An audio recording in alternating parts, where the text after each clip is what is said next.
కేవలం 3 అక్షరాలు. అవును, మూడే అక్షరాలు ఒకరి ప్రాణాన్ని కాపాడగలవంటే నమ్ముతారా? స్ట్రోక్ వచ్చినప్పుడు నిజంగా ప్రతి క్షణం, ప్రతి సెకండు చాలా విలువైనది.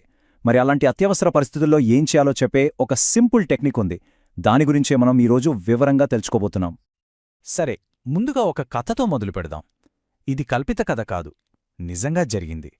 మనలో ఎవరైనా సరే చాలా తేలిగ్గా చేసే ఒక చిన్న పొరపాటు ఎంత పెద్ద విషాదానికి దారితీస్తుందో ఈ కథ మన కళ్లకు కట్టినట్టు చూపిస్తుంది. ఇది మనందరికీ ఒక హెచ్చరిక అనుకోవచ్చు. ఓకే, ఊహించుకోండి. ఒక పెద్ద పార్టీ జరుగుతోంది. పాత స్నేహితులందరూ కలుసుకున్నారు.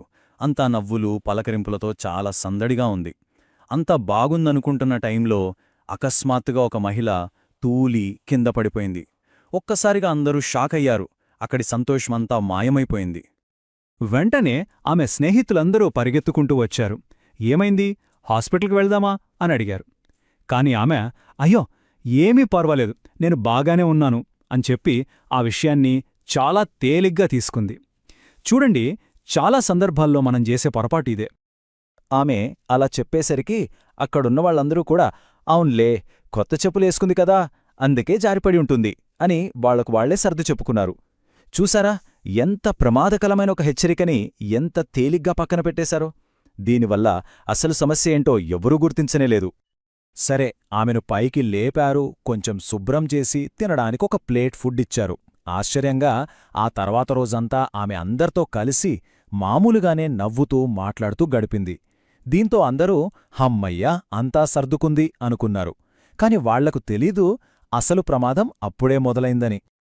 అవును, పైకంతా నార్మల్గానే కనిపించింది, కాని లోపల ఒక పెద్ద ప్రమాదం పొంచుంది. మరి ఆ సంఘటన అసలు స్వరూపమేంటి, దాని ముగింపు ఎంత విషాదకరంగా ఉందో ఇప్పుడు చూద్దాం. అదే రోజు సాయంత్రం ఆమె భర్త నుండి పార్టీలో ఉన్న స్నేహితులకి ఒక ఫోన్ కాలొచ్చింది. ఆమెను హాస్పిటల్కి తరలించారని, సాయంత్రం 6 గంటలకామె చనిపోయిందని చెప్పారు. అందరూ నిర్ఘంతపోయారు. పార్టీలో జరిగిన ఆ చిన్న సంఘటనే ఆమె ప్రాణాల్ని తీస్తుందని వాళ్ళు కలలో కూడా ఊహించలేదు. అసలు ఏం జరిగిందంటే, ఆ పార్టీలోనే ఆమెకు స్ట్రోక్ వచ్చింది. ఆ కింద పడిపోవడం అనేది స్ట్రోక్ యొక్క మొదటి లక్షణం. కాని అక్కడున్న వాళ్లలో ఒక్కరు కూడా దాన్ని గుర్తించలేకపోయారు. అన్నిటికన్నా బాధాకరమైన విషయం ఏంటంటే, ఒకవేళ ఆ సంకేతాలను వాళ్ళు కరెక్ట్ టైంలో గుర్తించుంటే ఆమె ప్రాణాలను బహుశా కాపాడి ఉండేవారేమో. ఇప్పుడు మనందరి మదిలో మెదిలే ప్రశ్న ఇదే: ఆమె ప్రాణాలను నిజంగా కాపాడగలిగే అవకాశం ఉండేదా? దీనికి సమాధానం ఖచ్చితంగా ఉండేది. మరి ఆ అవకాశమేంటి?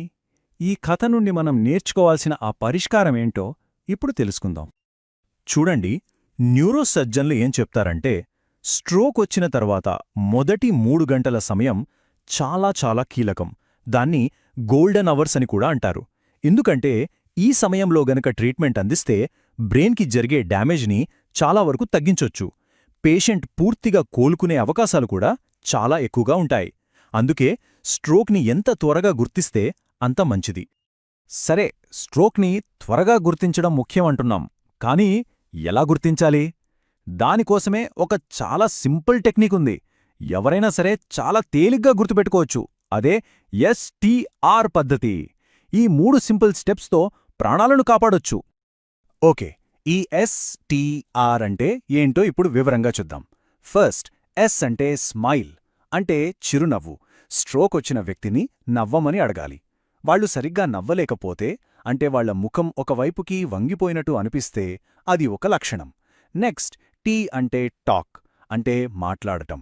వాళ్లని ఈరోజు వాతావరణం చాలా బావుంది లాంటి ఒక సింపుల్ వాక్యం చెప్పమనాలి. వాళ్లు మాట్లాడేటప్పుడు మాట తడబడినా లేదా ముద్దగా వస్తున్నా అది రెండో లక్షణం. ఇక ఫైనల్గా R అంటే రైజ్, అంటే పైకి ఎత్తడం. వాళ్లని 2 చేతులు పైకి ఎత్తమనాలి. స్ట్రోక్ వల్ల ఒంట్లో ఒకవైపు బలం తగ్గిపోతుంది. కాబట్టి ఒక చెయ్యి వాళ్ల ప్రమేయం లేకుండానే కిందకి జారిపోవచ్చు. ఈ 3 టెస్టులు చూడటానికి చాలా సింపుల్గా ఉన్నా చాలా పవర్ఫుల్. ఈ STR పద్ధతితో పాటు మనం గమనించాల్సిన ఇంకో ముఖ్యమైన లక్షణం కూడా ఉంది. అదేంటంటే, అనుమానం ఉన్న వ్యక్తిని నాలుక బయటపెట్టమనాలి. ఒకవేళ వాళ్ల నాలుక ఒక వైపుకి వంగి ఉన్నా సరే, అది కూడా స్ట్రోక్కి ఒక బలమైన సంకేతం కావచ్చు. ఒక్క విషయం బాగా గుర్తుపెట్టుకోండి. మనమిప్పుడు చెప్పుకున్న లక్షణాల్లో ఏ ఒక్కటి కనిపించినా సరే ఒక్క క్షణం కూడా ఆలోచించొద్దు. వెంటనే అంబులెన్స్కి ఫోన్ చెయ్యాలి. అంతేగాదు, మీరు గమనించిన లక్షణాలన్నిటినీ వాళ్లకి క్లియర్గా చెప్పాలి. ఎందుకంటే ఇక్కడ ప్రతి సెకను మనకు చాలా ముఖ్యం. సరే, ఇప్పుడు మనకు స్ట్రోక్ లక్షణాలను ఎలా గుర్తించాలో తెలిసింది. ఇది చాలా మంచి విషయం. కానీ ఈ సమాచారాన్ని మన దగ్గరే ఉంచుకుంటే సరిపోదు. దీన్ని అందరితో పంచుకోవడం కూడా అంతే ముఖ్యం. ఎందుకంటే ఒక చిన్న షేర్ ఒకరి ప్రాణాన్ని నిలబెట్టగలదు. అదెలాగో ఇప్పుడు చూద్దాం. ఒక ఫేమస్ కార్డియాలజిస్ట్ ఒక మాట చెప్పారు. అదేంటంటే, ఈ సమాచారాన్ని మీరు కనీసం ఒక 10 మందికి ఫార్వర్డ్ చేస్తే దానివల్ల ఒక్క ప్రాణాన్ని అయినా కాపాడగలుగుతారు అని. ఒక్కసారి ఆలోచించండి. ఎంత సింపుల్గా అనిపిస్తోంది, కాని ఎంత పవర్ఫుల్ మాట ఇది. ఈ ముఖ్యమైన విషయాన్ని అందరి దృష్టికి తీసుకురావాలని నేను నా వంతు ప్రయత్నం చేశాను. ఇప్పుడు దీన్ని మరింతమందికి, ముఖ్యంగా మీ కుటుంబ సభ్యులకి, స్నేహితులకి చేరవేయాల్సిన బాధ్యత మనందరిపైనా ఉంది. గుర్తుంచుకోండి, ఇది కేవలం ఒక మెసేజ్ ఫార్వర్డ్ చేయడం కాదు, అవసరమైనప్పుడు ఒక ప్రాణాన్ని కాపాడే ఒక గొప్ప అవకాశం. చివరగా ఒక మంచి మాటతో ముగిద్దాం. మనం ఎవరికైనా ఒక గులాబీ పువ్విస్తే ఆ పువ్వు వాసన మన చేతికి కూడా అంటుకుంటుంది కదా. ఈ జ్ఞానాన్ని పంచుకోవడం కూడా అచ్చం అలాంటిదే. మనం చేసి ఈ చిన్న మంచి పని, దాని ప్రభావం మన జీవితంలో కూడా ఉంటుంది. జాగ్రత్తగా ఉండండి, ఆరోగ్యంగా ఉండండి.